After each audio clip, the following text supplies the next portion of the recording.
Hi and welcome to Uncle Scott's Kitchen. Here's how to make Alabama-style traditional Southern cornbread dressing. This is my mom's recipe. We've had it every Thanksgiving for decades and decades. This is the good stuff. The two main ingredients are a pan of homemade cornbread and a batch of homemade biscuits. Let's start with the cornbread. The key to good crunch and outer texture and no sticking with cornbread is to cook it in a hot cast iron skillet with lots of grease.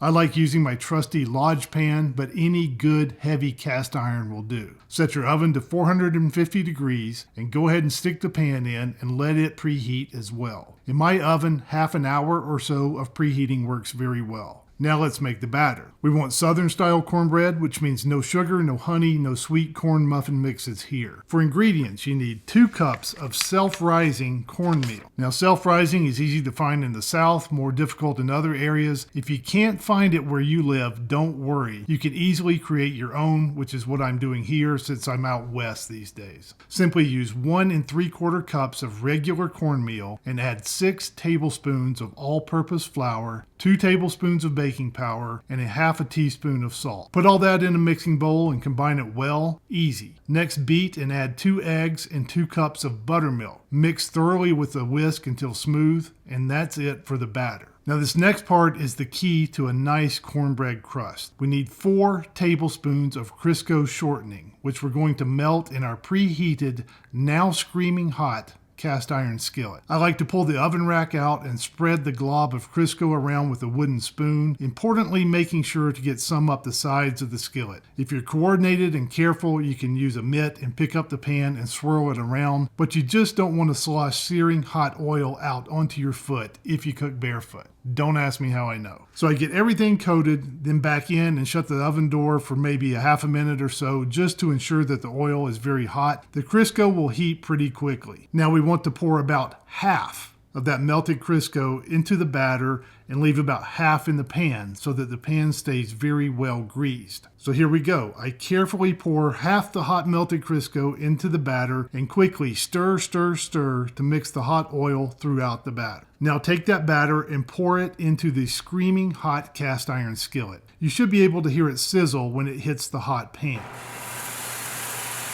Actually, here you can see it bubbling around the edges. The heavy cast iron retains enough heat to maintain a sizzle until you get the pan back into the oven. This is the beginning of forming a nice crunchy crust. The crust is essentially frying in the hot oil while the interior of the cornbread bakes. Then into the 450 degree oven it goes. Start checking it after 20 minutes or so. When it has a nice top color, remove it and flip it onto a cooling rack or plate. Before you flip it, you can check it first and see if it's pulled away from the sides at all. If not, run a knife around the edges. If you used enough grease and your pan was hot enough, it should be non-stick and flip right out. And that's how you get a beautiful cornbread crust just like this. You know, if you're enjoying this video so far, now would be a great time to subscribe to the old channel. Now, here's how to make the biscuits. Again, we'll need a 450 degree oven. For ingredients, we need 2 cups of self-rising white flour, 3/4 cup plus 2 tablespoons buttermilk, and 1/3 cup of Crisco shortening. Put the flour into a mixing bowl and start cutting in the Crisco. Keep cutting it in until the pieces of Crisco are about the size of a small pea or it feels kind of like coarse meal. Now add the buttermilk and mix until the flour is dampened. My mom says that a key to good biscuits, and she knows,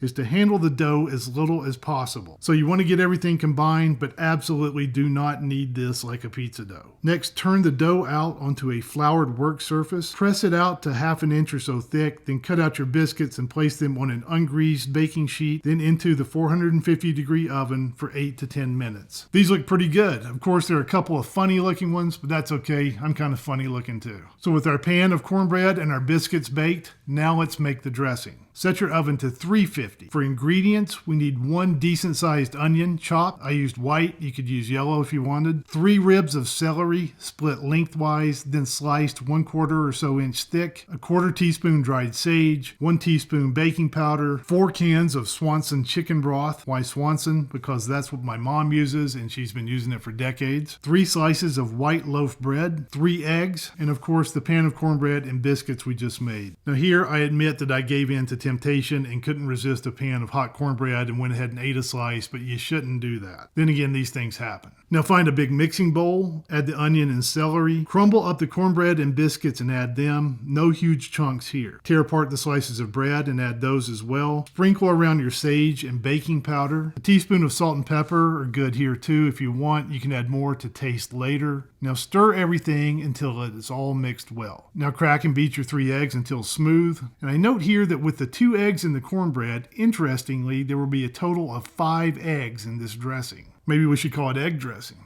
I add some of the broth to the beaten eggs just to make sure everything is uniformly combined and distributed evenly. Now add this mixture along with the rest of the broth to the bowl and stir until everything is wet and combined very well. It will look very wet at this point, and that's okay. The ingredients are going to continue to absorb liquid, and it's going to lose moisture in the hot oven as well. We just don't want it to get too dry. Now pour your mixture into a baking dish. I had a little extra and put the rest into a second baking dish, and into the oven it goes. Bake it at 350 until browned on top. You want the raw eggs to get cooked, but you don't want to cook the dressing so long that it dries out. So after 45 minutes or so, keep an eye on it. Cooking time is going to vary a little depending on the depth of your baking dish, how much you put in there. Mine ended up taking about an hour. After an hour, if it feels done and maybe starting to dry out a little on top but is not browned, you can just turn on convection for a minute or two, but watch it like a hawk because you can go from brown to burn very quickly with convection. Oh, and there you have it. It's absolutely delicious, hot right from the oven. Even better with a little giblet, or is it giblet?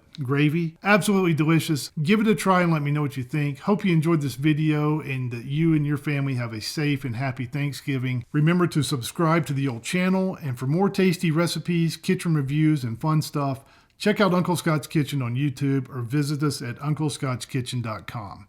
Thank you for watching. Happy Thanksgiving, and we'll see you again next time.